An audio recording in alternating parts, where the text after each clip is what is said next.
Chapitre 46. Elizabeth avait été fort désappointée en arrivant à Lambton de ne pas y trouver une lettre de Jane, et chaque courrier avait renouvelé cette déception. Le matin du 3e jour, cependant, l'arrivée de 2 lettres à la fois mit fin à son attente.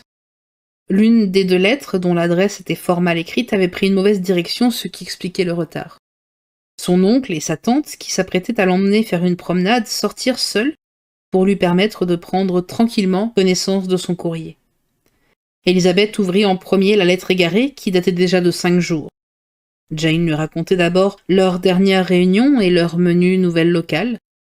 Mais la seconde, qui avait été écrite un jour plus tard et témoignait chez Jane d'un état de grande agitation, donnait des nouvelles d'une autre importance.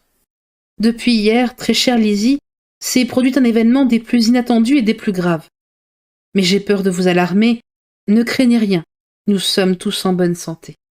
Ce que j'ai à vous dire concerne la pauvre Lydia. Hier soir, à minuit, tout le monde ici étant couché, est arrivé un express envoyé par le colonel Foster pour nous informer qu'elle était partie pour l'Écosse, avec un de ses officiers. Pour tout dire, avec Wickham. Vous pensez quelle fut notre stupéfaction. Kitty, cependant, paraissait beaucoup moins étonnée que nous. Quant à moi, je suis on ne peut plus bouleversée. Quel mariage imprudent pour l'un comme pour l'autre. Mais j'essaie de ne pas voir les choses trop en noir et je veux croire que Wickham vaut mieux que sa réputation. Je le crois léger et imprudent, mais ce qu'il a fait ne décèle pas une nature foncièrement mauvaise, et son choix prouve au moins son désintéressement, car il n'ignore pas que mon père ne peut rien donner à Lydia. Notre pauvre mère est extrêmement affligée. Mon père supporte mieux ce choc. Comme je suis heureuse que nous ne leur ayons pas communiqué ce que nous savions sur Wickham.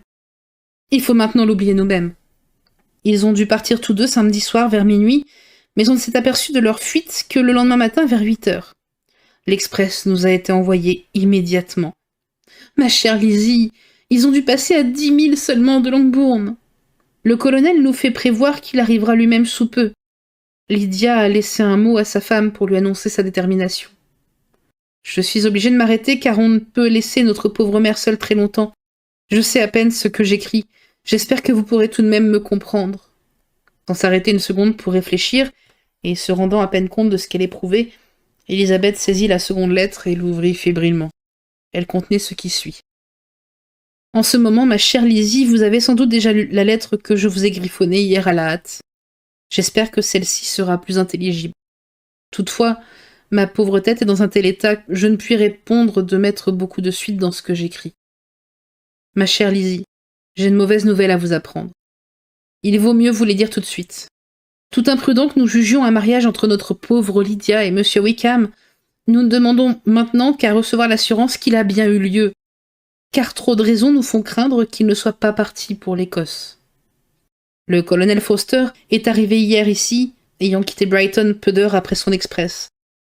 Bien que la courte lettre de Lydia à sa femme lui donnait à croire que le couple se rendrait à Gretna Green, quelques mots qui échappèrent à Denny, exprimant la conviction que Wickham n'avait jamais eu la moindre intention d'aller en Écosse, pas plus que celle d'épouser Lydia, avaient été rapportés au colonel Foster qui, prenant alarme, était parti sur l'heure de Brighton pour essayer de relever leurs traces. Il avait pu les suivre facilement jusqu'à Clapham, mais pas plus loin, car en arrivant dans cette ville, ils avaient abandonné la chaise de poste qui les avait amenés d'Epsom, pour prendre une voiture de louage. Tout ce qu'on sait à partir de ce moment, c'est qu'on les a vus poursuivre leur voyage vers Londres.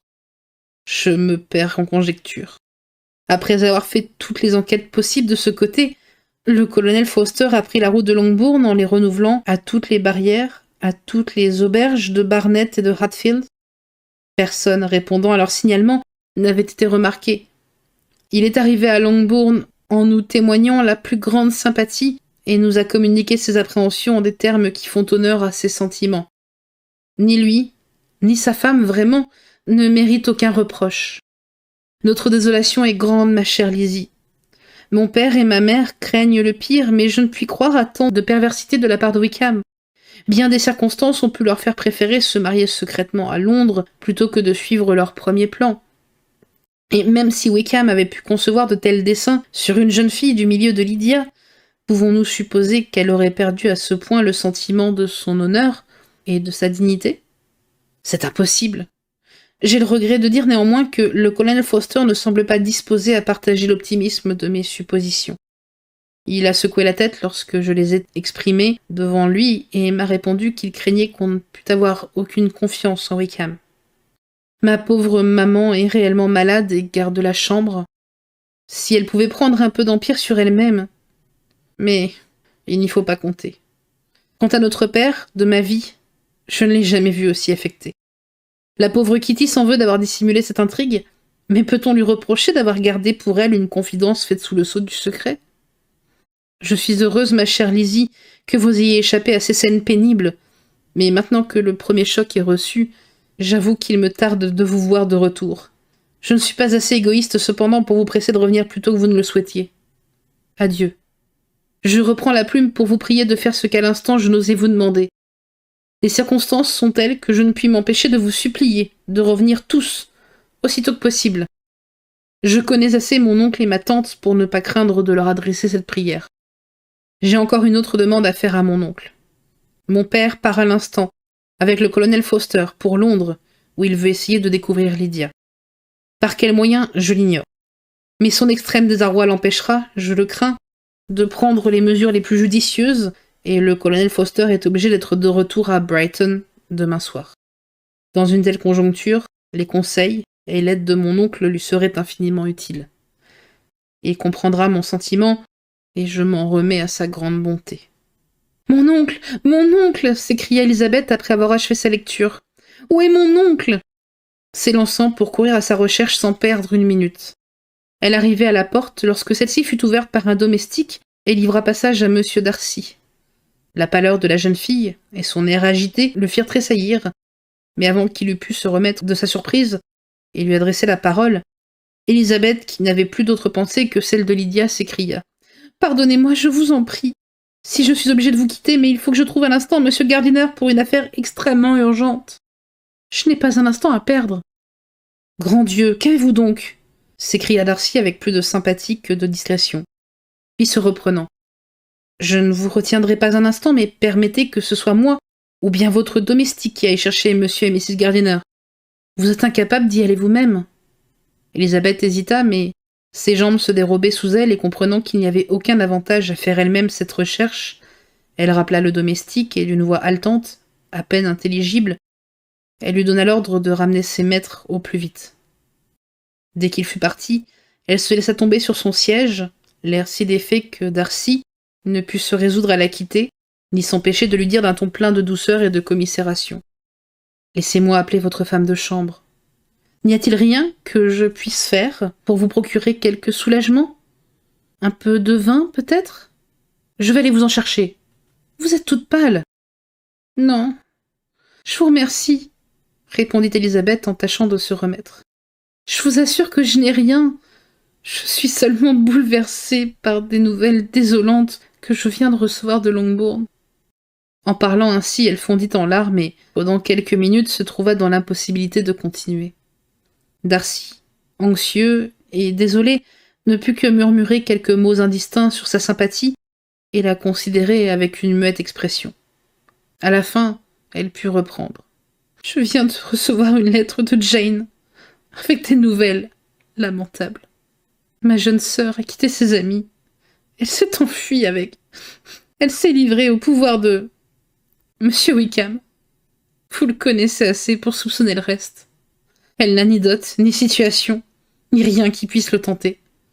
Elle est perdue à jamais. » Darcy restait immobile et émuée d'étonnement. « Quand je pense... » ajouta-t-elle d'une voix encore plus agitée, « que j'aurais pu empêcher un pareil malheur, moi qui savais ce qu'il valait, si j'avais seulement répété chez moi une partie de ce que je savais. Si l'on l'avait connu pour ce qu'il était, cela ne se serait pas passé. Et maintenant, il est trop tard. »« Je suis désolée, » s'écria Darcy. « Désolée et indignée. Mais tout cela est-il certain?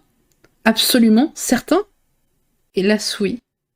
Ils ont quitté Brighton dans la nuit de dimanche et on a pu relever leurs traces presque jusqu'à Londres. Mais pas plus loin. Ils ne sont certainement pas allés en Écosse. Et qu'a-t-on fait jusqu'ici? Qu'a-t-on tenté pour les retrouver? Mon père est parti pour Londres, Jane écrit pour demander l'aide immédiate de mon oncle. Nous allons partir, je pense, d'ici une demi-heure. Mais que pourra-t-on faire? Quel recours y a-t-il contre un tel homme? Arrivera-t-on même à les découvrir? Je n'ai pas le plus léger espoir. La situation est horrible, sous tous ses aspects. Darcy acquiesça la tête, silencieusement. Quand on m'a ouvert les yeux sur la véritable nature de cet homme, si j'avais su alors quel était mon devoir. Mais je n'ai pas su, et j'ai eu peur d'aller trop loin. Quelle funeste erreur! Darcy ne répondit pas. Il semblait à peine l'entendre. Plongé dans une profonde méditation, il arpentait la pièce d'un air sombre et le front contracté. Elisabeth le remarqua et comprit aussitôt. Le pouvoir qu'elle avait eu sur lui s'évanouissait, sans doute. Tout devait céder devant la preuve d'une telle faiblesse dans sa famille, devant l'assurance d'une si profonde disgrâce.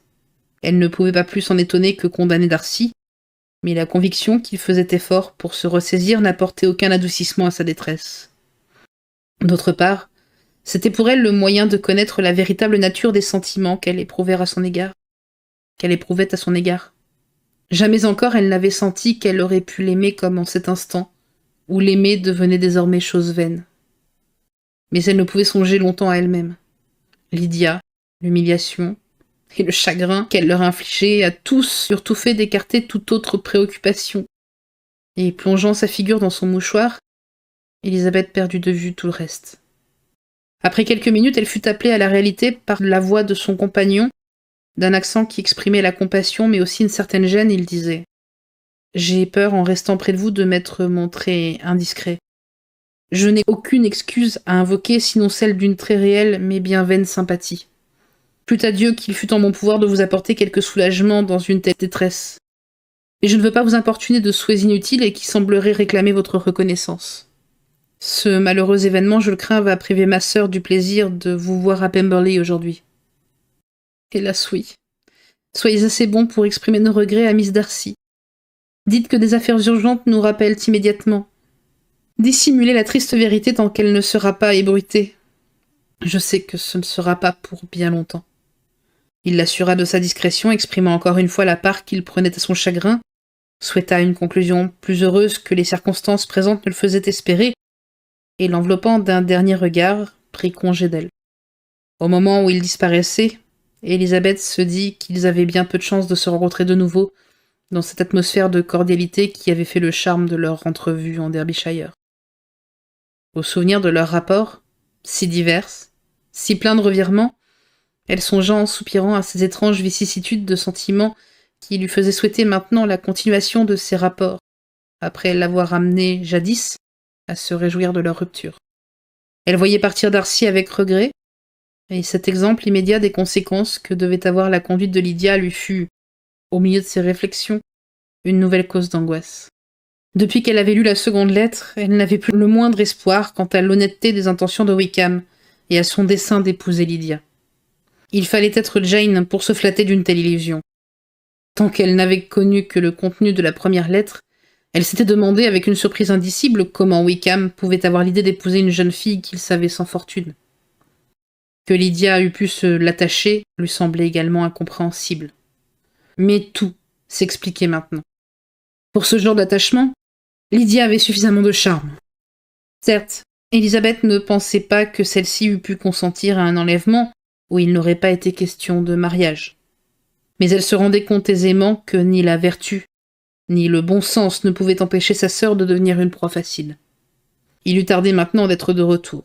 Elle brûlait d'être sur les lieux, de pouvoir se renseigner et de partager avec sa sœur les soucis qui, dans une maison aussi bouleversée, et en l'absence du père, devaient retomber uniquement sur Jane.